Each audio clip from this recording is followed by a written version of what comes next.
Сайн байцгаана уу? Mustang-ийн хүн хэрэглэгчтэй энэ өдрийн мэнд хүргэе. За та бүхэндээ өнөөдөр Mustang 5-ын сэлбэгийн талаар товчхон танилцуулах хүргье. За манай компани дээр 2024 оны шинжлэгдсэн загваруудын маань бүх сэлбэгүүд бэлэн худалдаалагдж байна. За жишээлх юм бол моторын хувьд 150 болон 200 моторын багтаамжтай хөдөлгөөрүүд байна. За мөн энэний бас гол шинжилтийн нэг өвдөгчн дээр нэмэлт бэлгээнүүд гаргаж өгсөн шинэ өвдөгч. За мөн бүх төмрийн орцууд ингээд нэмэгдээд сайжирсан байгааг бол та бүхэн маань өмнөх танилцуулгаас бас үзэж сонирхсан байх.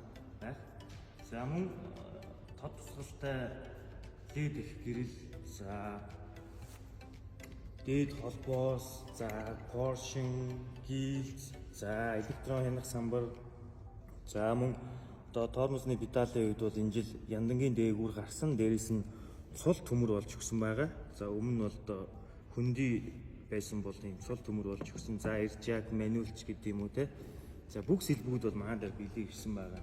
За амортизаторын хувьд бол жишээлбэл дац авах чадвар сайтай. За дээрээс нь зөөлөн амортизаторууд бэлэн ирсэн байна. За хойд хөдлөгч, за урд хөдлөгч, за гинж ер нь бол хэрэглэгчдийн маань хамгийн их юу гэдгийг сольдог